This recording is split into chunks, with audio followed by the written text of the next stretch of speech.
just how powerful this can be for you.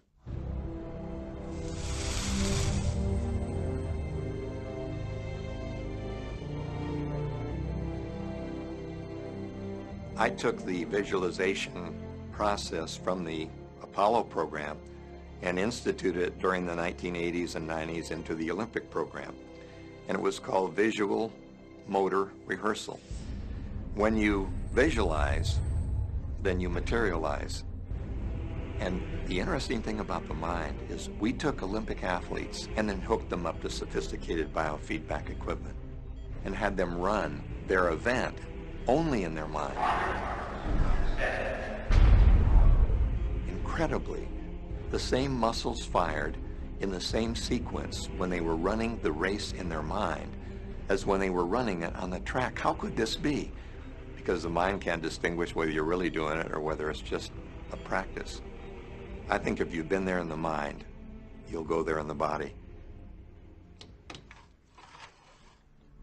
When you're visualizing, when you've got that picture playing out in your mind, always and only dwell upon the end result.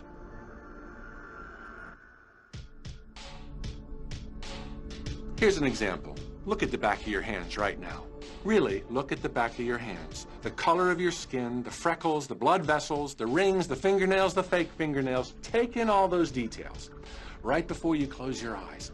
And then see those hands, your fingers, wrapping around the steering wheel of your brand new car.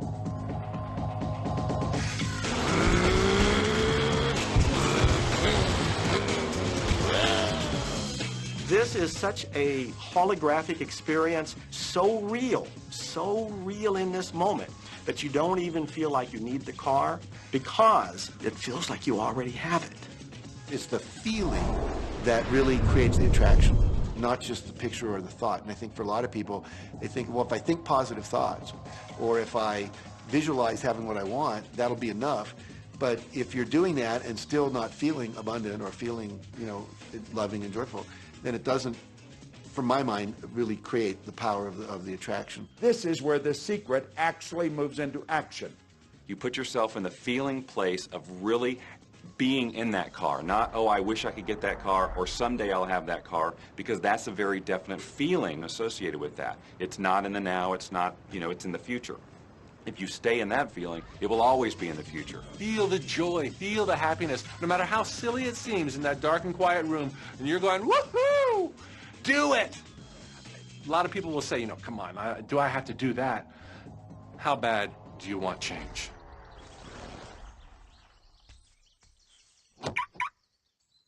Now that feeling and that inner seeing will begin to be an open doorway through which the power of the universe will begin to express.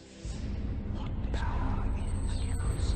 All I know is that it exists. Our job is not to figure out the how. The how will show up out of the commitment and the belief in the what. The hows are the domain of the universe. It always knows the shortest, quickest, fastest, most harmonious way between you and your dream. If you turn it over to the universe, you will be surprised and dazzled by what is delivered to you. This is where magic and miracles happen.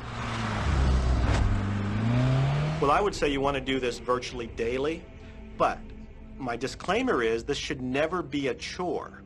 What's really bottom line importance here to the whole secret is feeling good. You want to feel exhilarated by this whole process. You want to be high, happy, in tune as much as possible.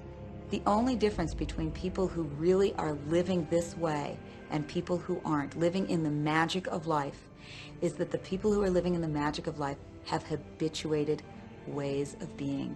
They have habituated this process, and magic happens with them wherever they go because they remember it and they do it all the time, not as a one-time event.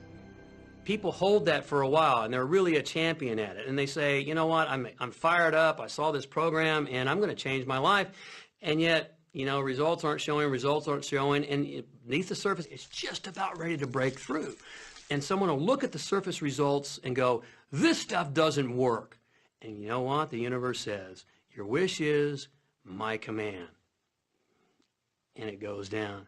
you know, knowing the law of attraction, I wanted to really put it to use and to see if it was, what would happen. And in 1995, I started to create something called a vision board, where I take something that I would want to achieve, or something that I want to attract, like a car or a watch or the soulmate of my dreams, and I'd put a picture of what I wanted up on this board called the vision board. And every day I would sit in my office and I would look up at this board and I would start to visualize. I would really get into the state of having already acquired it. And I was getting